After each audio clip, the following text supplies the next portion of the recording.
Chapter 1. The School and the Whole Person. Contemporary educational theorists have much to say about educating the whole child and dealing with the total needs of the person. Theoretically, it seems a most desirable process, but on reflection, both the goal and the process appear to have very dangerous implications. Consider, for example, this comment by Helmut Schuck, quote, "Last year, I had a talk with the director of teacher education in one of our universities. This jovial gentleman confided his greatest worry to me. You know, our graduates, after 4 years of indoctrination in our program, go out from here with pretty much the same attitudes they had when they came as freshmen. I really think we ought to get permission to electroshock them." End quote. While too much cannot be read into this observation, neither can it be bypassed. The remark Schuck quotes is, after all, a common one, its equivalent heard on many a college campus. Whether stated facetiously or with an irritable weariness, it does betray a concept of education which is rarely recognized as basic to the modern mind. To understand modern educational theory, it is important to recognize the impact of John Locke. Locke's influence was twofold, both as an educational theorist and as the founder of modern psychology, through which he has had a continuing influence. It was important to Locke, as a zealous champion of the Enlightenment and a forerunner of empiricism, to eliminate the effect of the past and wipe out any concept of the mind that would leave innate ideas or any stock of ideas to the individual. Accordingly, he gave to the Enlightenment its ideal weapon against God in the past, the concept of the mind as a blank sheet of white paper. Although not entirely new, the idea received its influential formulation from Locke. The mind begins life without any burden from the past. It is like a white paper without any markings. All its ideas are empirically aroused. The mind is free, and nothing can exist in it that is not first in the senses. Thus, the mind cannot create ideas. They are received as impressions, then compounded and translated. The mind is thus essentially passive and receptive, although Locke at times speaks of it contradictorily as active and free. The essential passivity of the mind is apparent in that no true explanation of the self was possible for Locke. It was simply an, quote, internal, infallible perception that we are, end quote, an unexplained and soon eroded concept in later thinking of the Enlightenment. The marvels of this theory for educators of the Enlightenment are immediately apparent. Man was able to remake man and the educator to play the role of a god. The hated and despised past could be cancelled out and man be given, in effect, a new inheritance. No modern goal in education is understandable except in terms of this hope of the Enlightenment. Education thus involved a war against the past, and two of the most monstrous aspects of man's past were Calvinism and scholasticism, against which all men of intellect must make war. For the Enlightenment, quote, education, end quote, became a veritable mania, a magical concept which was the cure-all for all problems, social, ethical, and economic. Education would produce universal brotherhood and a paradise on earth, freedom and happiness for all. Pestalozzi translated much of this into practice with his educational techniques and methods. Lessing, Herder, and others attacked patriotism in the name of cosmopolitanism. All lesser divisions than the world were frowned upon. A thing to be true had to be universal and valid for all men. An aristocratic concept such as predestination was untenable. Authority and tradition were inevitably wrong, and rebellion against them the duty of intelligence. Accordingly, the static as universal and the rational as against the realistic were exalted and made basic to all human activity and philosophy. In terms of this, the Enlightenment developed also the concept of necessary ideas, things necessary in and of themselves. Not every facet of the Enlightenment is of importance to us in this context. The concept of the mind as a clean tablet was very quickly exploded as a psychological reality, but it remained as an ideal. It became the ideal concept undergirding the idea of revolution. History was to be wiped out by revolution, a clean tablet affected, and history begun anew. This concept dominated all thinking in the French Revolution and extended itself to the point of beginning again in the reckoning of time. It was basic to the thinking of the anarchists, Marxists, such as Lenin and others, and still underwrites all revolutionary expectancy and post-revolutionary cynicism. It has been basic to all utopian thinking. Again, it has provided the ideal for scientific thinking. The true scientist ostensibly wipes his mind free of all preconceptions and approaches his subject with a clean tablet mind, ready to see and interpret the facts in and of themselves. This scientific attitude is one of the great myths of modern times. That the scientist actually approaches his subject with a variety of axioms of thought and pre-theoretical and religious presuppositions, Herman Dooyeweerd and Cornelius Van Til have amply shown. His clean tablet mind is actually free only of the attitudes the Enlightenment rebelled against, preconceptions being identified with Calvinism and scholasticism. Instrumentalism is another expression of the same basic concept and assumes that it alone possesses the ability to attain true knowledge because it alone is ostensibly free of preconceived ideas in approaching factuality. This is again a mythical faith and an impossibility. The instrumentalist is also guilty of extensive and basically religious presuppositions which provide the unconscious axioms of all his thinking. But, more pertinent to our concern, the clean tablet concept has become the educational ideal. True education involves a ruthless wiping of the slate, cleaning it of all roots in the past and of all ideas and opinions not derived from the educational process. Indeed, some professors self-consciously and conscientiously employ a kind of shock therapy designed to jolt the student out of all preconceptions, wean him from the past, home, nation, and religion in order that the student can now truly pursue knowledge. The electroshock therapy idea is thus a fitting image for the clean tablet concept of education, and it is no wonder that more than one educator has ruefully considered it. As a result, the characteristic pattern of modern education becomes understandable, as does also the hostility of many people to education. Education, in aiming at a clean tablet as the first step towards true education, is inevitably productive of a radical rootlessness in the intelligentsia. And this, in the small town and rural areas where roots are often deepest, is strongly resented. The young man who went off to school with deep roots returns contemptuous of roots. The intellectual refuses to acknowledge the validity of the simplest conclusion unless it has been tested and established by his own processes. Accordingly, as long as there is any culture of vitality, there will be a strong resentment against such education.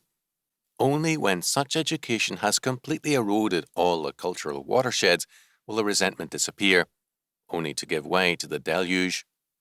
Indeed, the resistance of many students to contemporary education is sometimes an indication of mental and cultural health. Such education is an unceasing war of attrition on all cultures and brooks no terms, demanding unconditional surrender for purposes of annihilation. It has implicit in it a tremendous pride. We are the people, wisdom was born with us, and if we are not careful, may die with us. Accordingly, while compelled by its own research to grant that the home and the community are essential to the mental health of the whole man, the home, community, and church are reduced to a non-cultural level in every intellectual way possible, being limited to a basically emotional influence and none other. In all matters of mind, the initiative must lie with education and the scientific thinker. Such an approach is destructive, however, of every cultural agency, including the home. Again, culture is never the product of the clean tablet mind or of mind in isolation, but of the whole man, who has now been rendered schizophrenic and sterile by this educational concept. The erosion of the cultural agencies was furthered by the concept of evolution. In terms of very popular and influential developments of this concept, the family, religion, and all smaller societal forms were relatively primitive forms in human evolution, the culminating form of man's organized life being the cosmopolitan and ultimately world state. The more primitive forms of organization had to be self-consciously outgrown. At best, they were to survive as subsidiary agencies of the state. Consider, for example, the opinion, very influential in its day, of Charles Letourneau, General Secretary to the Anthropological Society of Paris and Professor of Anthropology, quote, "But this new collectivity will in no way be copied from the primitive clan. Whether it be called state, district, canton, or commune, its government will be at once despotic and liberal. It will repress everything that would be calculated to injure the community, but in everything else it will endeavour to leave the most complete independence to individuals. Our actual family circle is most often imperfect. So few families can give or know how to give a healthy physical, moral, and intellectual education to the child that in this domain large encroachments of the state, whether small or great, are probable, even desirable. There is, in fact, a great social interest before which the pretended rights of families must be effaced. In order to prosper and live, it is necessary that the ethnic or social unit should incessantly produce a sufficient number of individuals well endowed in body, heart, and mind. Before this primordial need, all prejudices must yield, all egoistic interests must bend. But the family and marriage are closely connected. The former cannot be modified so long as the latter remains unchanged. If the legal ties of the family are stretched while social ties are drawn closer, marriage will have the same fortune. For a long time, more or less silently, a slow work of disintegration has begun, and we see it accentuated every day." End quote. Such thinking was very far from extreme. Indeed, one of the amazing facts of modern times is that the corrosive effects of evolutionary thinking on modern culture, deadly as they have not been totally destructive of freedom and culture. The evolutionary concept became the vehicle of every form of cultural hostility and antinomianism. As has been indicated of late, the home and other community groups have received a measure of rehabilitation in educational circles, but only in that they are essential to the emotional health of the individual. They cannot presume to extend their scope beyond that. Man, as thinker, must be cosmopolitan. His true home must be the one world and his family, humanity. Lesser loyalties are unhealthy and sickly loyalties if they are not outgrown. Another aspect of this clean tablet concept of education is that it is destructive of the very idea of education, in that it is reduced to conditioning. The mind is regarded as essentially passive and hence best educated in terms of conditioning. Pavlov's experiment with the conditioning of dogs has not been fully accepted by contemporary educators, but Pavlov shared in common with educators certain concepts concerning the mind as essentially passive and susceptible to conditioning. The word educate, derived from the Latin e, out, duco, lead, means to bring out abilities and talents in the person and thus to develop him in terms of himself. This too is the biblical concept in part. As Keelan Delich translated Proverbs 22:6, quote, "Give to the child instruction conformably to his way, so he will not, when he becomes old, depart from it." End quote. But the clean tablet concept wants to do no such thing. It is not concerned with education, but radical recreation of the person beyond anything envisaged by religion. It is a radically messianic and religious program aiming at the recreation of man and his total culture. And yet, precisely because of its schizophrenic nature and its rootlessness, it is unable to create culture. The total contribution of the university, for example, to modern culture is very limited and, in spite of itself, against its own principles. Its greatest single contribution has perhaps been the underlying work behind the atom bomb, a fitting symbol of its educational theory. By contrast, let us examine briefly one aspect of the education against which the Enlightenment rebelled: Calvinistic or Reformed education as manifested in the Pilgrims and Puritanism contemporaneously with the Enlightenment. The Puritans were not past-bound in that they did not look back to any past state, but sought rather to create a new order.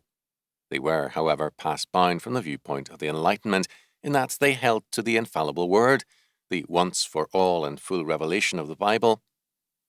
They looked to the future, but refused to be chained to it. Thus, the communism of the Pilgrims was quickly dropped when it failed. But, most important of all for our concern, education was a major interest, but on radically different presuppositions. New light was yet to break forth from the infallible Word. New developments of society in terms of the fundamental faith were to be manifested. Basic to education were two religious concepts, the covenant and confirmation. Confirmation, a common Christian practice, had stronger roots often in other groups, but the covenant concept was strongest among Calvinists and far more important in terms of education. The theological aspects of the doctrine of the covenant are not our concern here, although they do have extensive sociological implications. But two aspects of the covenant immediately concern us. The covenant of grace was a covenant of life and with promise. Man's very hope in terms of fulfillment and enjoyment, in terms of participation in the richness of life and community, was in terms of the covenant. Education was thus inevitably a covenantal act, an incorporation of the person into the life of a rich and vital body, an indoctrination to its past, and a participation in its present and future life and power. The covenant, however, was not static. It was a covenant with promise, both for this life and the life to come.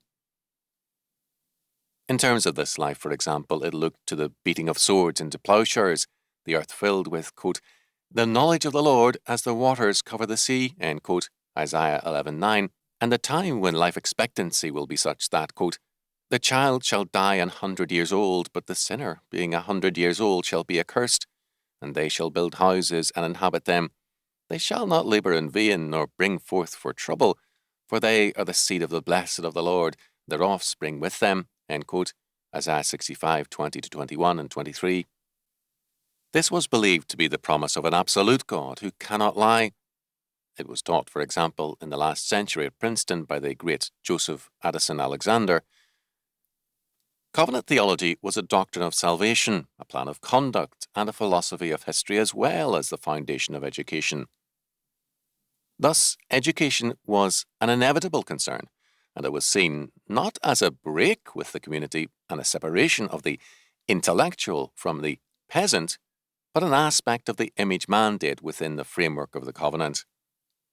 Education, as an aspect of the covenantal life, could not see itself as called to foster rootlessness, but to implement the covenant's development of its life and promises.